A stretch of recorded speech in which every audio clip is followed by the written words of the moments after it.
Rasuke here, and we're going to be doing a spoiler review for Dune. Yes, the 2021 version. Got my little notes here so I can keep on track. And it's not a couple of days ago, so I wrote down the things that I remembered. As you can tell by the title, I was wrong about this movie. So let's get this out of the way first, as all people do when it comes to Dune and all of this here, right? Is that I am familiar with the books, tried to read it. I've got about 50 to 75 pages in, something like that. The 1984 version of the movie came out when I was in high school. Thought it was weird and trippy and everything, and I thought it was okay. But as I got older, I actually liked it a little bit more. I found it quite interesting. So I have like a cult following love for it. So I wanted to see how it compares. Now, I don't take the movie too seriously, the 1984 one, but there are concepts in there that I kind of like. But I do find it is long, but I do find it interesting and weird. You know, if you like weird movies, that's your thing. So let's get into this with Dune and how I was wrong about this and how things changed and all of that. So, number one, the first hour. Let's go with the first hour. I love Caladan and the water planet. We got to see more of that in the 1984 version with the old version. We didn't get that much of it. I think it's like that 2 to 5 minute screen time. Here it's fully a little bit more fleshed out and things like that. And it feels, really connected. And I like that.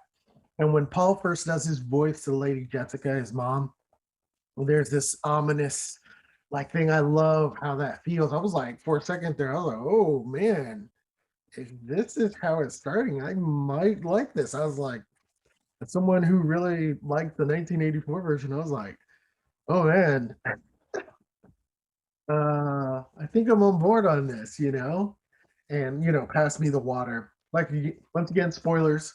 Okay, so we got that whole thing first hour. The second hour, we learn about spice production. We go to Arrakis and the whole thing with the Harkonnens. I am going to pronounce it Harkonnen versus Harkonnen.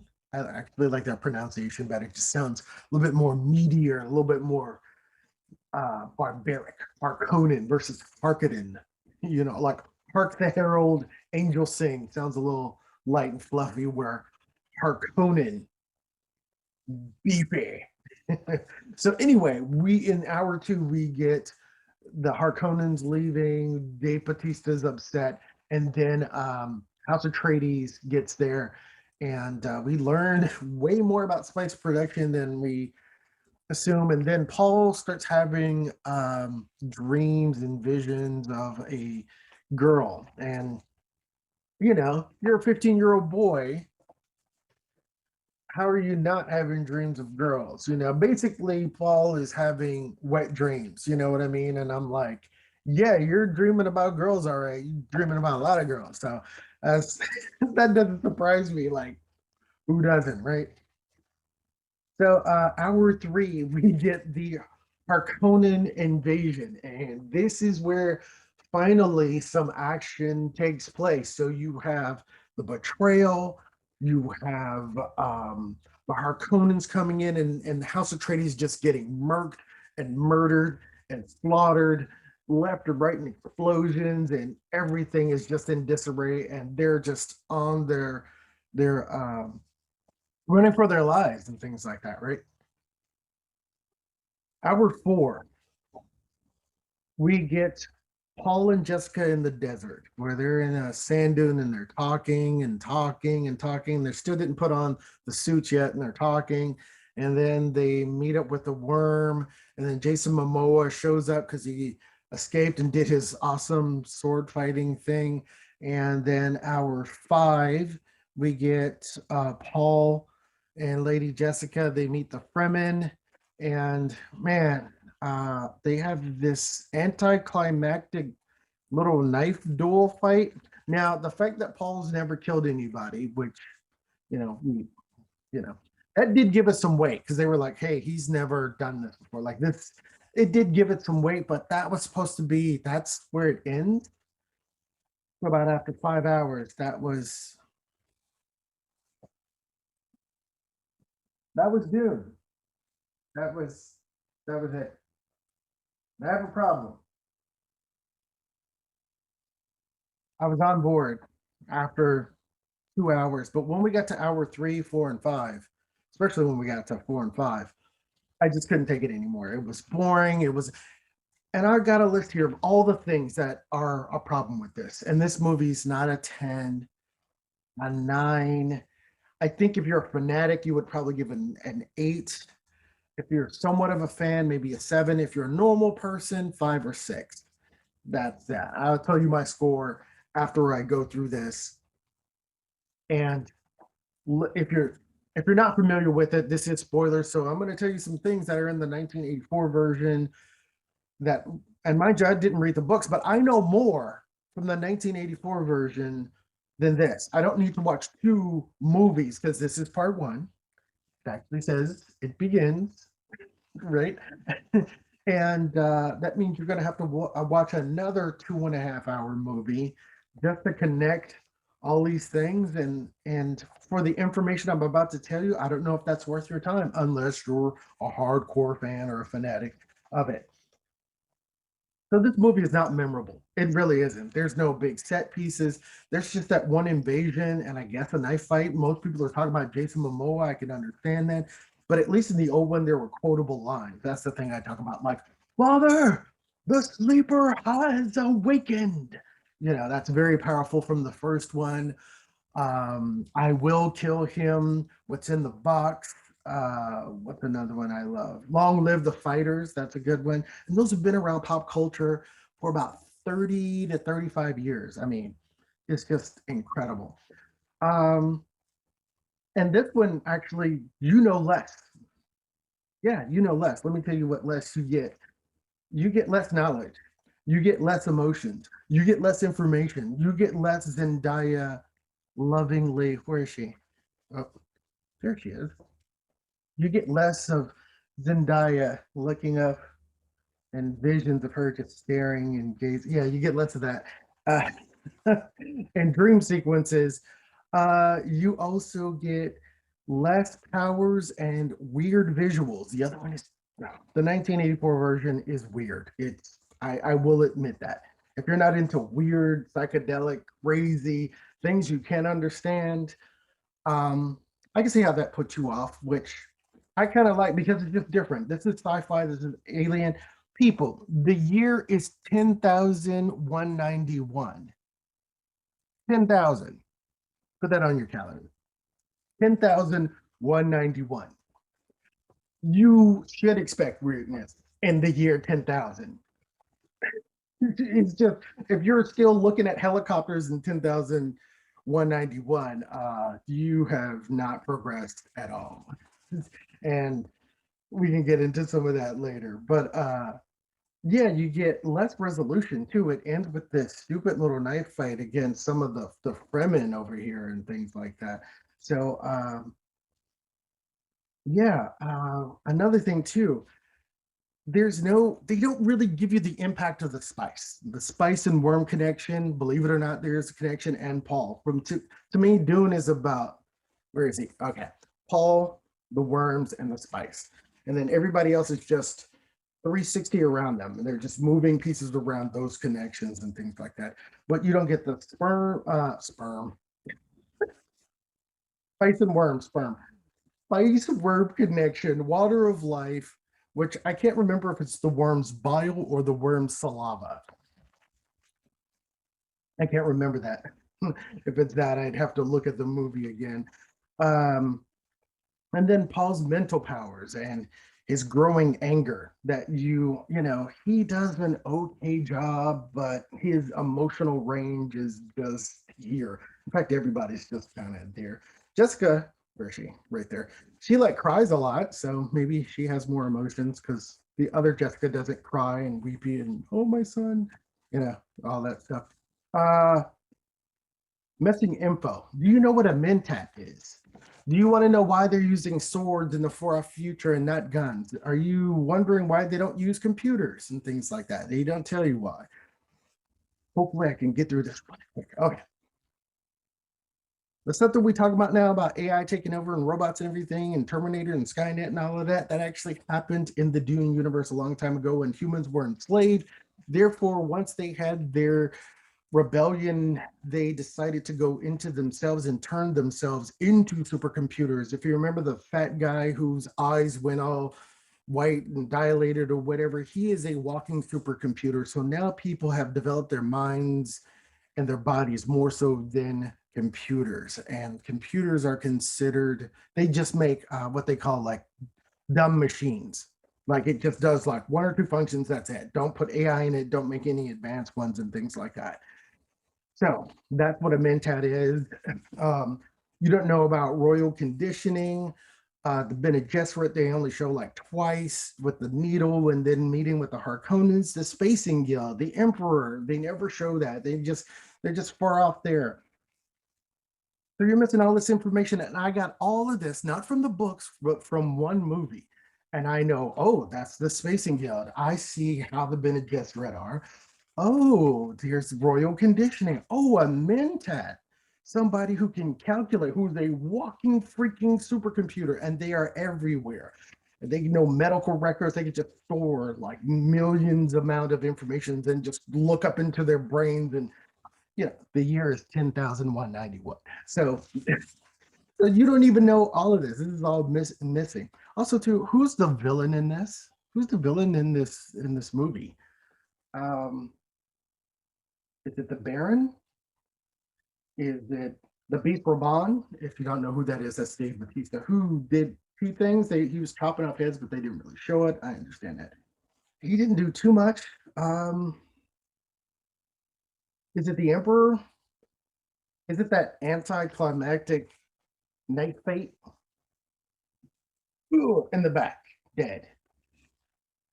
And let's go to the most controversial one that comes up here and there that people have talked about, and that is the white savior complex or whatever, which I think there is none per se, but there's a weird take. And this is why I said I was wrong about this movie.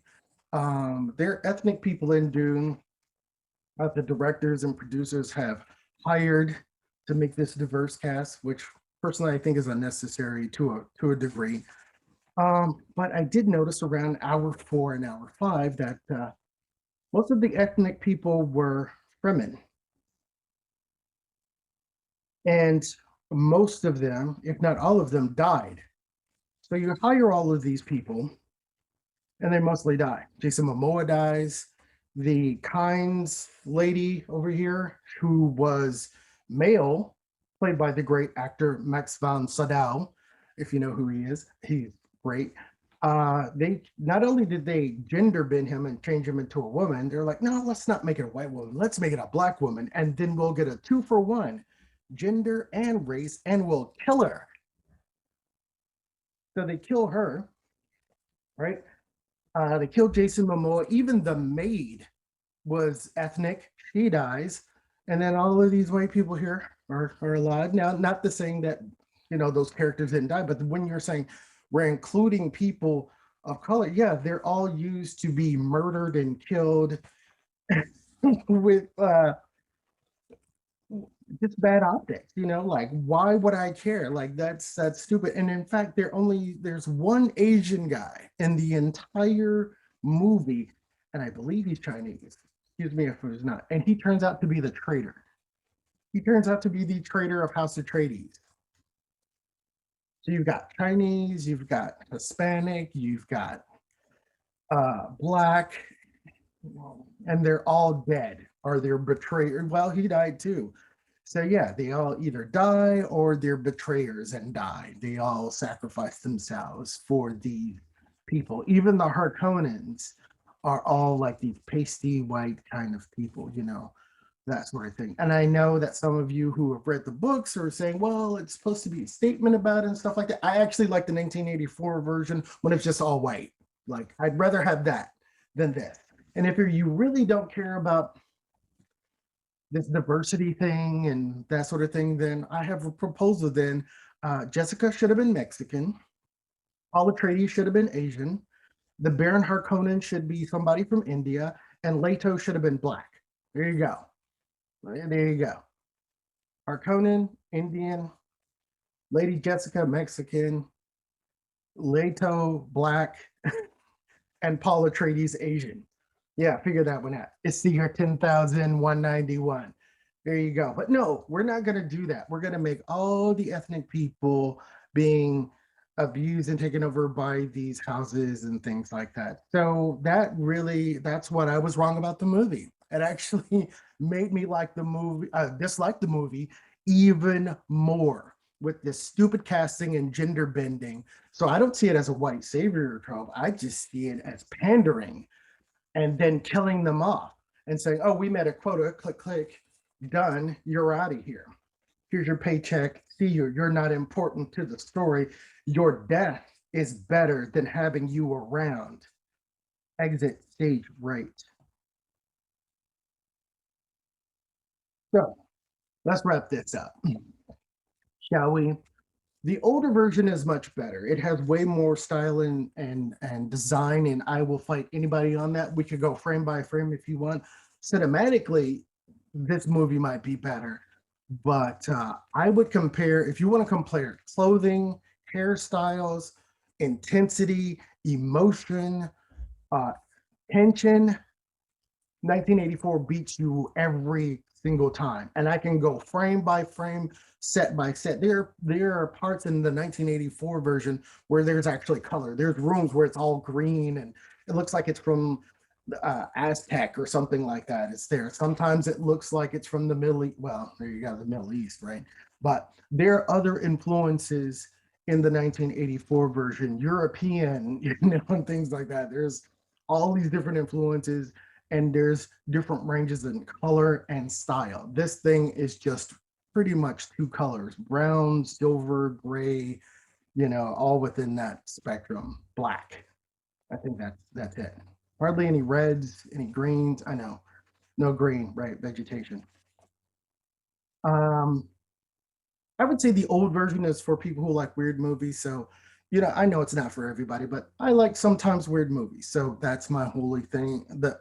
Like if you like weird movies, weird visuals, weird dialogue, real weird concepts, the 1984 is superior to that. This is a more timid, bland, base version that wants to hypothesize and theorize and come up with a concept like, should you follow a messiah type?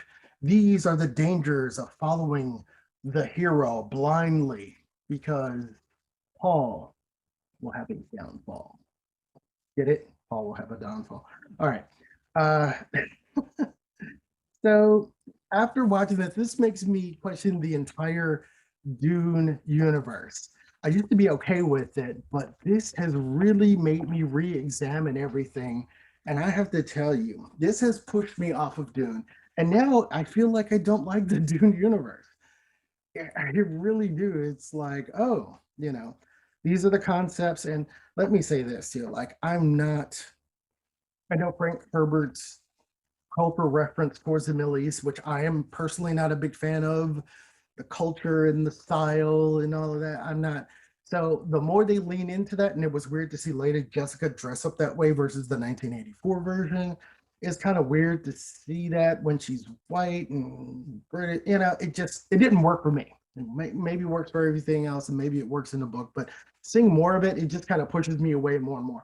I have no interest in that kind of culture, and I know that they're smart and there's all these theories, but I personally just pull back from that. That's not my interest. So my score on a scale of 1 to 10, I would give this. Well, let me say it this way: if you're ethnic, like I said, and you actually care about this, someone like me, I give this a 4 out of 10. If you're just normal and you don't care about that, you're just like, oh, I don't care that they kill Mexicans and Asians or traitors and also gets killed and black people gets killed and all the white characters pretty much live, pretty much. Um, you're just a normal person, 6, 7. If you're a fan, maybe 7, 8. And if you're a fanatic, you're going to give this 9, 10. So there you go. Thanks for listening. And yeah, I can't believe I'm saying that about Dune. It really has pushed me off to the opposite direction. I'm shocked. Anyway, thanks for listening. This is Rafsuke.